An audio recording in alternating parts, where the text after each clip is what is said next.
I'd like to welcome everybody. I'm Mark Pinto, the Adult Services Director here at Phoenixville Public Library. And welcome to tonight's Zoom presentation featuring award-winning best-selling author Keisha Blair, who comes to us tonight from her home in Canada. Yes, that's our furthest away guest that we've had on our Zoom presentations here. Thanks be to Zoom. Her new book offers advice on achieving wealth, not just financially, but in a whole life sense. Holistic Wealth, expanded and updated 36 life lessons to help you recover from disruption, find your life purpose, and achieve financial freedom is the full title of the book. Keisha is the host of the Holistic Wealth podcast with Keisha Blair and founder of the Institute on Holistic Wealth. Her writing has appeared in CBC, AARP, the New York Observer, MSN, Yahoo, and many other publications. She's been profiled in the New York Times, Real Simple magazine, Forbes, and the Winnipeg Free Press, and has been featured in the Harvard Business Review, among many other publications. Keisha is regarded as the mother of holistic wealth. Let's learn more about this concept now as we welcome and turn things over to you, Keisha. Welcome. Thank you so much, Mark. It's great to be here, and thanks for having me tonight to talk about this very important topic. And so I just wanted to get started with just telling you all about the journey to holistic wealth and what that was like for me and how I got to this point. So I'm just going to give you a bit of context as to how, and you're looking at the first edition of the book on the screen. And so the one that Mark just referenced is the upcoming book that will be released on Tuesday that is available for pre-order. So this is the first edition. And so I just wanted to give you a sort of background and context as to how we got here and how we came up with the notion of holistic wealth and why it's so important today. So I had started this journey as I was telling you all about this viral article entitled "My Husband Died at Age 34. Here are 40 life lessons I learned from it." This article was viewed by more than 50 million people worldwide. And so that's what really started this journey. And so what had happened was I was writing this memoir because, you know, when you encounter grief, sometimes you want to pour out everything on paper. And I started doing that. And so some of the lessons that I learned were, you know, emphasized in this book and then brought out in the viral article. And so once this article was published and went viral, it was an agent who said to me, "You need to write this book. So put down that manuscript for the memoir and write this book. Write Holistic Wealth." And she said to me, "From that viral article, I see holistic wealth coming out of it with the lessons you've shared."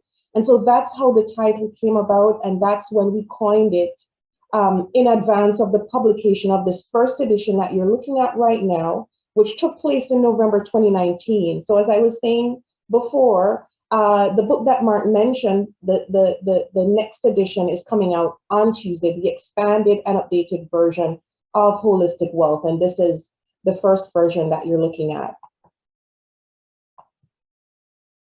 So in Holistic Wealth, I outlined a range of tools and ideas and concepts. And in the upcoming edition, we have more than 50 practical tips and tools that you can use to achieve holistic wealth. But before I get into the content on this slide, I just want to say and give a definition of what holistic wealth is. So with holistic wealth, when we coined the term, and if you look back on that viral article, I know, sometimes people, as I'm speaking, Google the viral article, you'll see a range of lessons that have to do with health, mental health, your physical wealth. Some of them have to do with your well-being. Some of them have to do with your personal finances and your spiritual being and having a life purpose and a mission. So all of these are intertwined in the concept and definition of what holistic wealth is.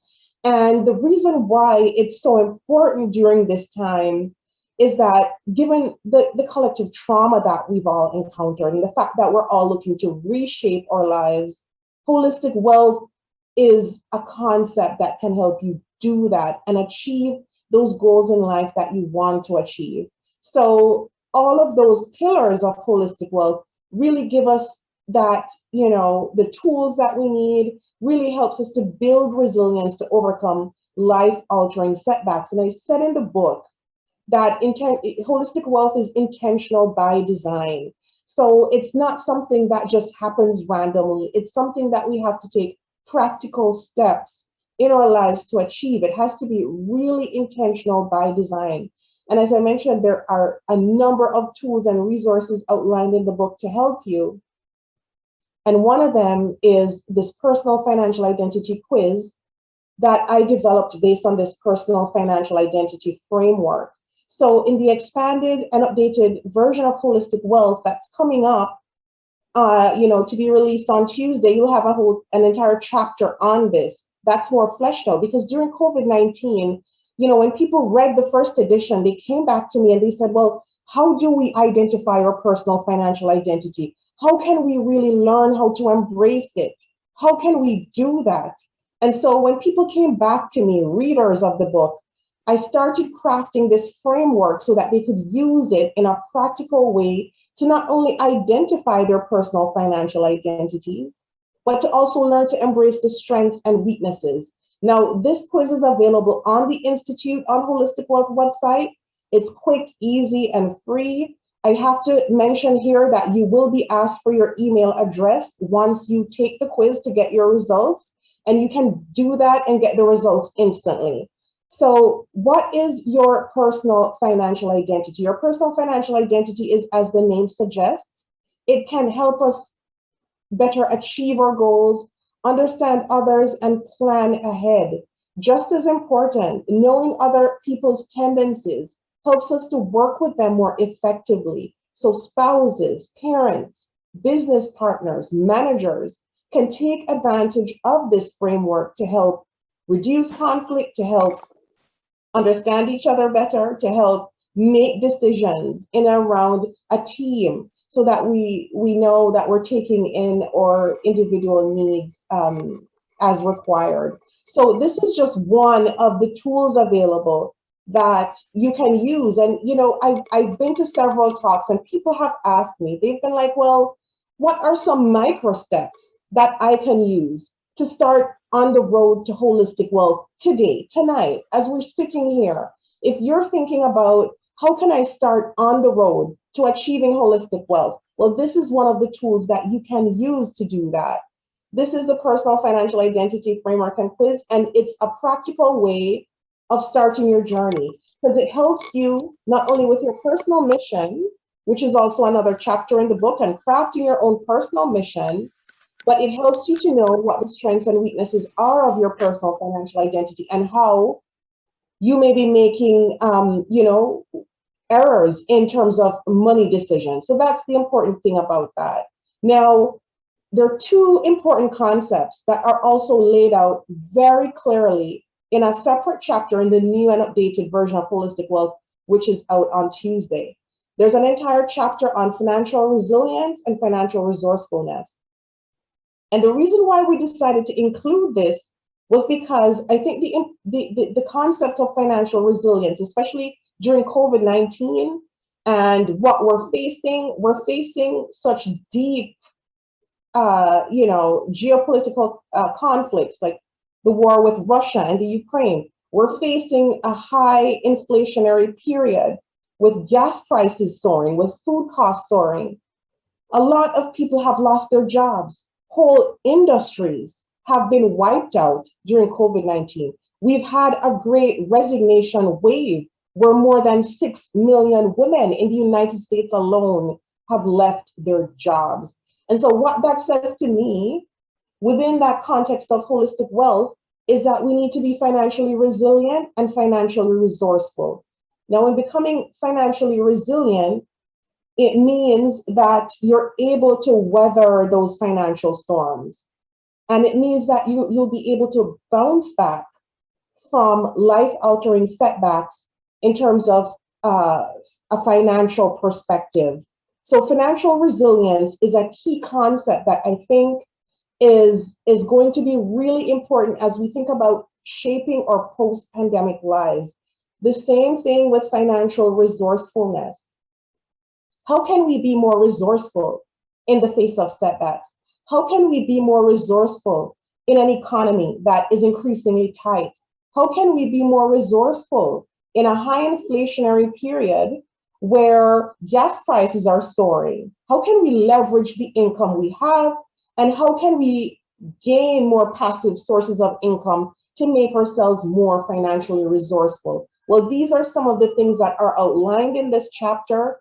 And these are some of the things that I think we should all be thinking about, especially as it seems, and I'm a trained economist, that's part of my background. So I've written this book also from that perspective, from being a trained economist. And so these things I've noticed are very important to overcoming life-altering setbacks. We have to be financially resilient and we have to be financially resourceful, because holistic wealth is about you creating the circumstances in your life that allows you to be resilient and resourceful. And there are key building blocks of each that are really fleshed out more in the book. But really, it is thinking about resilience and resourcefulness in a way that you're thinking about, if you think about your holistic wealth portfolio, which is what I train people to do now, it's what are the building blocks and tools that enable financial resilience and financial resourcefulness. So we think about things like our emergency savings fund. We think about things like our investments or savings. We think about things like a life insurance policy that we all need to have, and how much do we need to have? And even for that emergency savings fund, I'm suggesting now, as we've seen with COVID, that I think we need to redefine how much is sufficient. So, once upon a time, people used to say, oh, your emergency fund should be 3 to 6 months. Well, now I'm thinking it needs to be 6 to 9 months. So I think those are the things that we need to think about in terms of financial resilience and financial resourcefulness. And of course, on my YouTube channel, you'll find several videos that I've posted there on not only how to overcome setbacks, but financial empowerment for women, which includes financial resilience and financial resourcefulness. So those are critical concepts that I think we need to think about, especially now with what we're facing. Now in the book, there are 2 key concepts that I talk about a lot: the holistic wealth method and the holistic wealth mindset. Now in the book, I've outlined that each of us makes at least 36,000 decisions per day. So from the minute we get up in the morning to the time we go back to sleep at night, we've made 36,000 decisions. And that's mind-boggling, right? It's mind-boggling that every single day we get up and we make 36,000 decisions every single day. And when you think about, these decisions, it can be as easy as, what do I eat for breakfast? What route do I drive to get to work? How am I getting the kids to school? Which gas station do I fill up my tank at, right? And now all of those things, and you can see the ripple effect, right? Because all of those things has an impact on our overall holistic wealth. Now with gas prices increasing, food costs increasing, we're thinking about our day-to-day bills, our day-to-day lives, and how we can maximize what we have. And so it's important with the holistic wealth method to think about your decisions in a framework within that holistic wealth framework. So it's, what are the actions that add to my holistic wealth bank account? So what are the actions that are additions to my holistic wealth bank account? And similarly, what are the actions that deplete my holistic wealth bank account? Because there's some actions that act like compound interest in our holistic wealth bank account, right? And if we think about those actions, we're thinking about things like a healthy lifestyle, eating well, lifelong learning. So whether it's taking courses or skills development, those things act like compound interest because over time they compound in terms of their positive impacts in our lives. On the other hand, there are actions that act like depletions to our holistic wealth bank account. So if we think about depletions, we're thinking about, things that really, deplete us on a day-to-day basis. That could be things like not eating healthy, not exercising, toxic friendships that drain us, and that, it's so funny because in the book I say that these depletions can actually make us feel bankrupt, right? So even if it means watching too much news, because we're bombarded with so much negative media right now, that can make us feel bankrupt. So that's the idea of the holistic wealth method. The holistic wealth mindset is really intertwined with that, and that's having the mindset, a mindset that empowers you, a mindset where you feel in control, one that's filled with gratitude. And in the book and in the Holistic Wealth Personal Workbook, there's a whole table there that outlines the mindset and the attributes and what you can do to really embrace this. So if we think, and this slide is saying again, if we think about the holistic wealth bank account like a piggy bank, and you see that there, it's what are the additions. And it covers the span of relationships, health, money, your career goals, your broader goals in life. And you think about it within that context and that broader context. So there are lots of resources on the Institute on Holistic Wealth website, and I have that website listed there. I host the Holistic Wealth podcast that's available on all different streaming platforms. It's on Apple, Spotify, it's on iHeartRadio, it's on Anchor FM. You name it, it's there available. And my personal website is KeishaBlair.com. I also have my videos on my YouTube channel, so you can also subscribe there in addition to the podcast. But I really wanted to stop to give everyone a chance to ask questions. I did not want to take up too much of the time just going through concepts and not really answering questions that people might have, especially with the times that we're living in. And I know it's a very difficult time. So if you have questions related to holistic wealth, I'm here for a fulsome discussion on that. I know Mark will be facilitating that now. And yeah, the book is available right now for pre-order. It's a great gift as well to give to a friend or a colleague or a family member. So Mark, I'm going to just stop here just to give people a chance to ask questions. Now, I've been presenting, so I haven't been monitoring the chat. So if people you want to post in the chat, feel free to go ahead, and I think I'll just hand over to Mark. Yep, that's fine. So if anyone has a question or comment for Keisha, please type it into the chat. Or if you want to unmute yourself, there's not that many on the Zoom tonight, so feel free to do that too.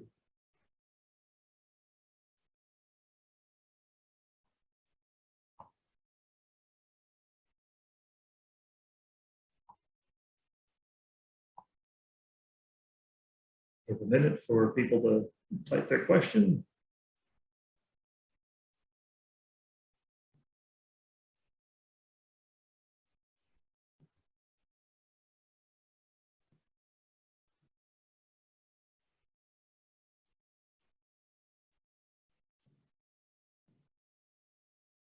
We have anyone?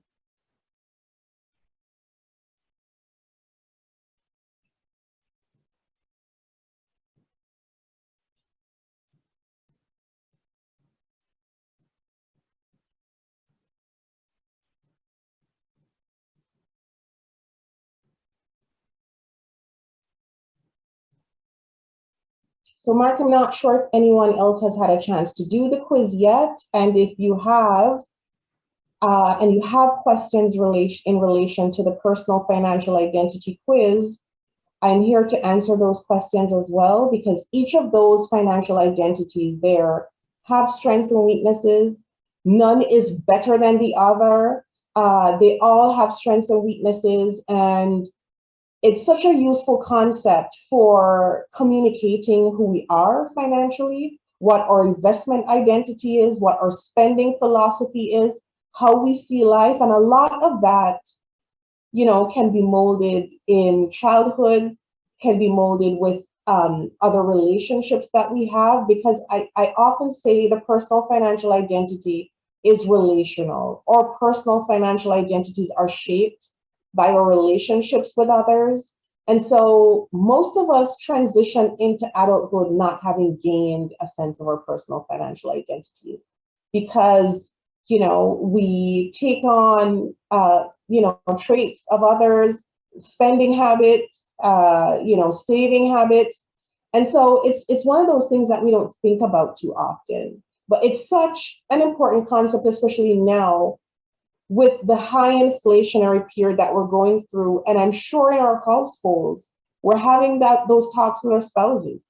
We're having those talks with our friends, with our colleagues about, financial issues and what it is like to cope now in a world that is increasingly disruptive, in a world that is increasingly uncertain, especially, coming out of COVID-19. So I know the financial aspect is bearing down on a lot of people. And if there are questions in regards to that, I'm here to answer them as well in terms of what you want to do or any goals you might have as well.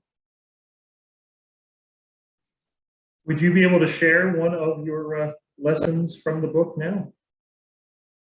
Sure. So the personal financial identity is one. Another one is having a personal mission. So in chapter 3, I think I talk about having a personal mission and why it's so important. So a personal mission statement is a way to craft a mission around what you want to achieve. And I often say to people that, having a personal mission is like a GPS, especially when you're facing a life-altering setback or you want to transition your life in a new direction, even without a setback. If you want to transition your life in a new direction, right? Outlining a personal mission statement is very important for that. And so it's broader and bigger than just a job title, a salary at work, or who you are. And so it's important to think about what you want your legacy to be like in life. So it's bigger than any one goal. And you craft it with thinking about your values in life. So it's not just your goals, but your values. And when you think about values, I want you to think about action words that you can use to craft your personal mission statement. Action words like community, loyalty, things like that. And I'm just holding up here the Holistic Wealth Workbook, and I'm on page 21, and it has their case studies here in how you can craft your holistic wealth or your personal mission. And in the personal workbook here, there are values here that you can use. You can tick off the values that align with yours, and I'm going to just read off a few so you can get an idea of what you can use to craft your personal mission statement. So words like passionate, optimistic, courageous, innovative, compassionate, adventurous, committed, open-minded, dependable, reliable, consistent, honest, motivated, positive, passionate. And so these are some of the action words and the qualities and aspirations that you can also use to craft your personal mission statement. And, in doing that, you can also connect with other people and ask them. Because so frequently our family members and our friends have so much to say to us in terms of, what they view as the strengths and weaknesses, right? So it's asking them, well, how would you describe me? If you were to describe my strengths and weaknesses, what would they be? And what do you most admire me for? What are the qualities you most admire in me? And then you can write those down as well and get a full picture of how you can craft your personal mission statement, because you want it to emphasize your strengths and what you're passionate about so that you can craft, a way forward and have this mission statement to do that. Now, the mission statement should be evergreen. So it needs to be something that you update as you update your goals. It needs to be something that you keep revising, something that you keep refreshing. And you can do that and incorporate your own money goals as well. We talked about the personal financial identity. So that can be rooted also under your personal mission statement. So if you identify as a minimalist, you can put that and put your goals and your values. And everyone should have their own personal money story, their own personal money mission as part of their personal mission statement. So that's also one lesson that's also identified in the book, and it's a whole chapter. So in the Holistic Wealth Personal Workbook, I mentioned again, that's also here, and this is how it looks, right? You're able to access 3 different case studies on identifying and applying those values to craft your personal mission statement. And when you do that and you go through this, you can do that. And then the next chapter, which is amazing, is goals with wisdom, right? And then you can craft your personal mission statement and then jot down your goals after. So the personal mission statement acts as an umbrella statement, and then you craft your goals underneath. And your goals should be in line with your personal mission statement. And that's why it's so critical to craft your goals in line with your values, in line with your own personal financial identity, because everything connects to form a part of your holistic wealth portfolio. So Mark, I hope I'm answering your question, but that's one of the key lessons. And when people ask me about micro steps, what are the micro steps that I can take to start achieving holistic wealth today? Well, one of them that I mentioned earlier on was the personal financial identity, right? You can take the quiz, identify your personal financial identity right away, start thinking about your strengths and weaknesses, crafting your own personal money story from that. And the second thing you can do is to craft your own personal mission statement. And in doing that, you are really on track to start, achieving it. And these are the micro steps that we can all start tonight. We can all start this tonight. And as I said, under your personal mission statement, they're the goals. And you can start drafting your goals after you've completed your personal mission and align those goals with your personal mission statement. And can you imagine that if you're starting on a blank slate, having never done this before, that you would have started and put in place these simple steps that can get you a far way to achieving what you want in life? So these are some of the things, and those are 2 big micro steps that can really set you up to start doing that. And in the Holistic Wealth Personal Workbook, I also outline some tips on goal setting, because too frequently when we're setting goals, we're all taught about the SMART framework, right? So set goals that are measurable, set goals that are, you can predict. So in this book, I go a bit further than that. And I'm saying to you, set goals with detours up ahead. Set goals knowing that there will be detours, and plan for those details in your goal setting. So not just making sure that they're SMART goals, but making sure that you've planned for contingencies up ahead. And in the personal Holistic Wealth Workbook, that's all outlined to help you do that. Because those 2 concepts that I identified at the beginning of this presentation, the idea of financial resilience and financial resourcefulness. When you're crafting your goals, you should be thinking about these things. Is it going to make me financially resilient? Is it going to make me financially resourceful? And in doing that, you're already setting up yourself, you're thinking 2 steps ahead in terms of what you need to do to set yourself up. And when you think about your personal financial identity and your personal money goals, when you make your decisions, whether it's an investment or savings or other type of decision, you should be asking yourself, is it going to make me financially resilient? Is it going to make me financially resourceful?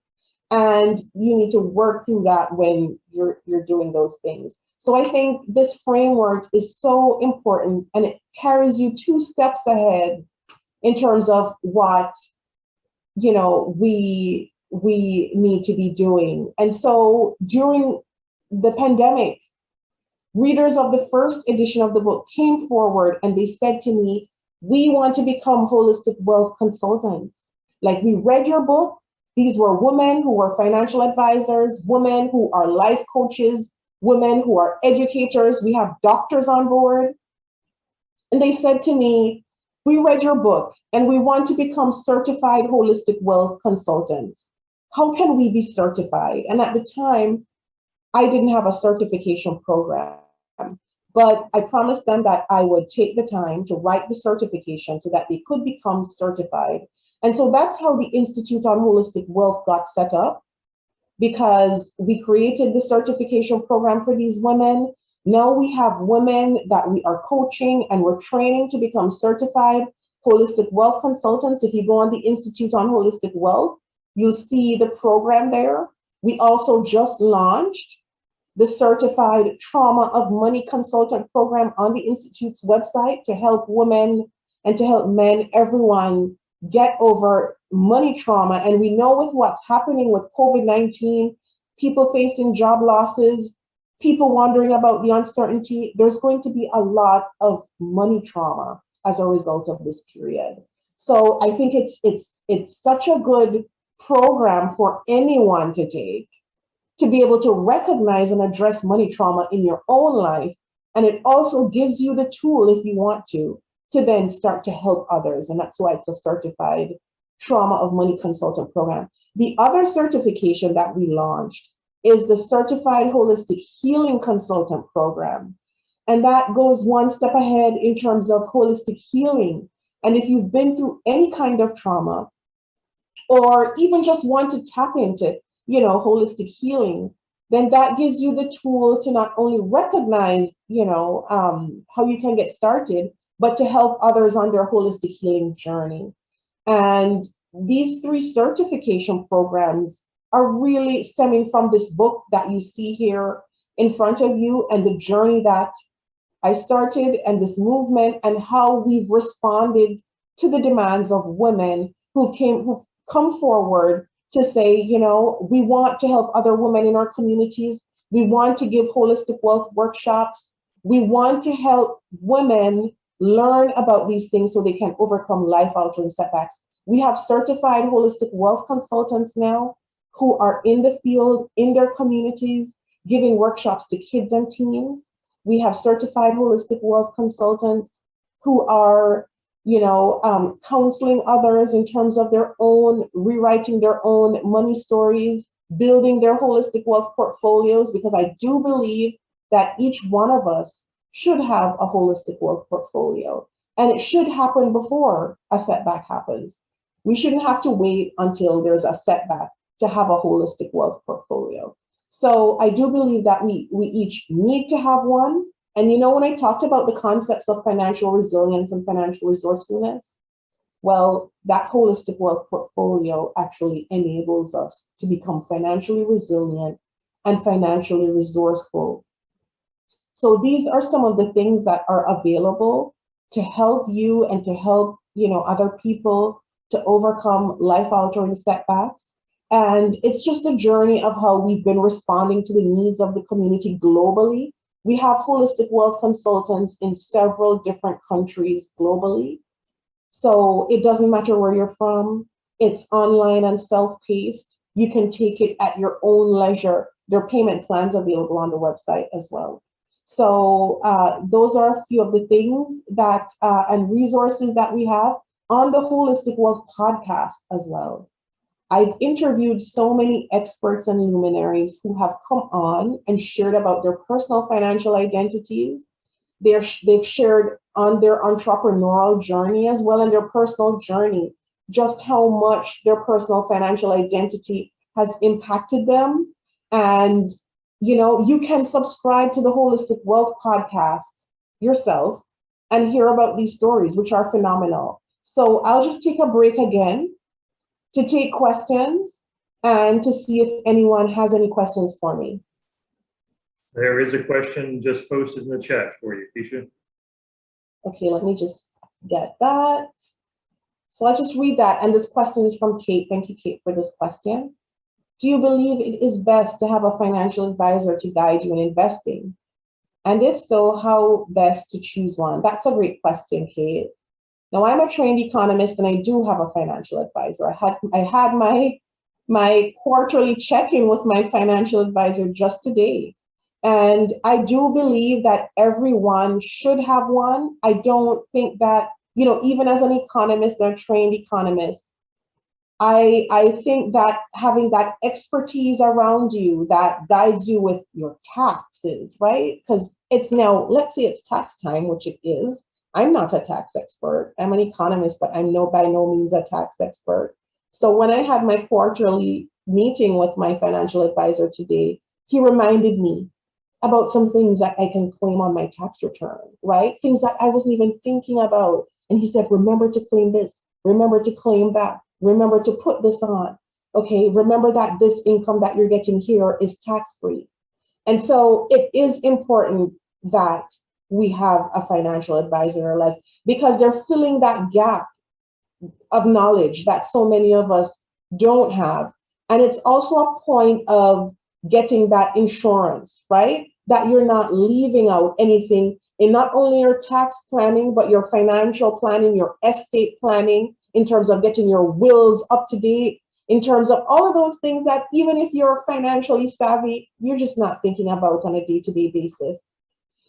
And so your financial advisor is very well placed to do that. How best to choose one?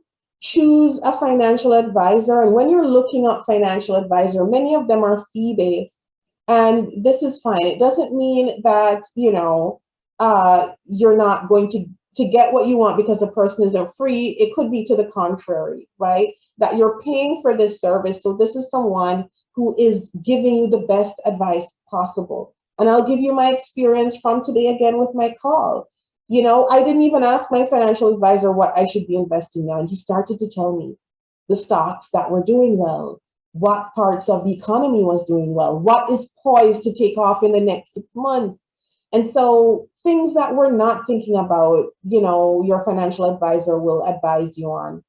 And so when you're looking to choose one, think about a person who, will give you the type of investment advice that you need. So someone who is in your community, someone who has, that relevant experience. You want to get someone who's adequately licensed to do so. You want to probably get someone with experience in the type of things you're looking for, the types of things you want to invest in, right? Because by now you may have a preference with your investment preferences. Get someone with that experience and the skills that you want. And, someone who can, I would interview a few and see who's best. And you want to have that good rapport, someone that you can talk to, you can call on. I can tell you this, after my husband died, I tapped into the skills and experiences in my financial advisor like no tomorrow. Like he became almost a best friend for that period. And he walked me through it. He told me what to apply for, what benefits were available for a young widow. I had no idea as a young widow what I'd be able to apply for. And he walked me through it. He was, he came by to the house, brought the forms for me, printed them, said, Keisha, you need to do this. This is how you cancel his passport because he's now dead. These are the things you need to do. And literally walked me through step by step. So do you need to have a financial advisor? Yes, you do. As a part of that ecosystem of supports, you absolutely do, in addition to, what other professionals you have around you. And it is actually complementary to having a holistic wealth consultant around you, or even becoming a holistic wealth consultant yourself, because most of the holistic wealth consultants that came forward are financial advisors. And they said to me, this is needed in the market because we're not trained in some of the things you're teaching. So train us to serve women better. So that's my answer in a nutshell, but it's such an important question. And I really appreciate it, Kate, because I can tell you firsthand from walking the journey that I had.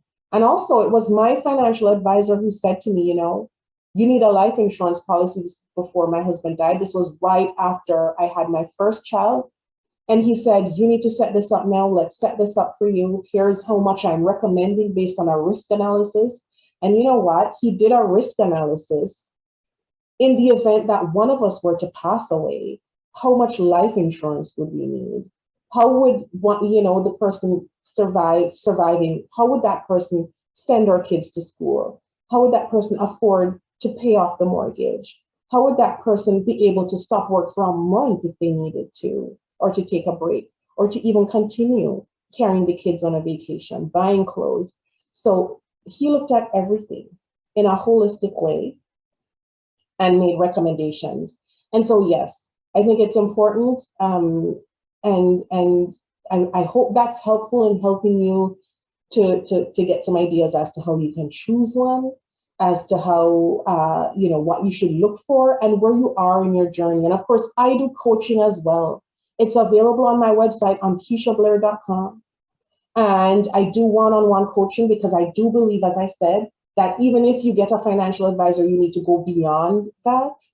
And I have that available, and it's on my website. You can go there and book a time. But yes, absolutely. We all need so many people. We need an ecosystem around us of supports to fill in the gaps and to tap into those skills and experiences of everyone that you need around you. And so everybody, there's so many things to cover in life. There's so many gaps too. And so it's just making sure that we're covering ourselves so that we become more financially resilient and more financially resourceful.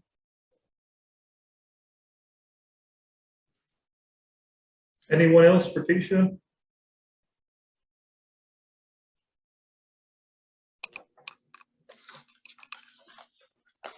Deb, you unmuted. Do you have a question?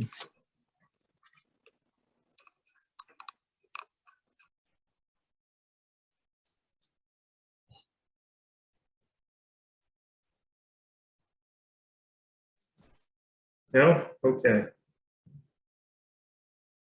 Keisha, thank you so much for the presentation tonight and giving us a new way to think about the concept of financial security.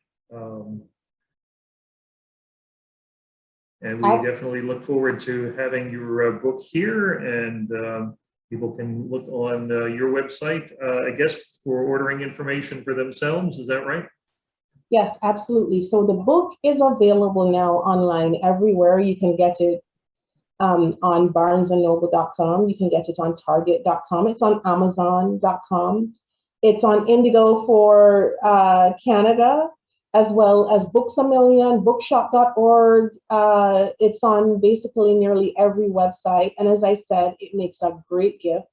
So I would order more than one copy for a friend, for a colleague who might need this message. Everyone needs this holistic wealth message during this time. I think personal finances are top of mind for everyone right now, given this period that we're in. So I know that that's just one of the foremost things on our mind as we go through day to day.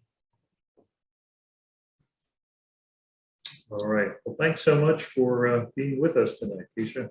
Thank you so much for having me. It was great being here. Okay. Thanks everyone for joining us, and do have a good night now.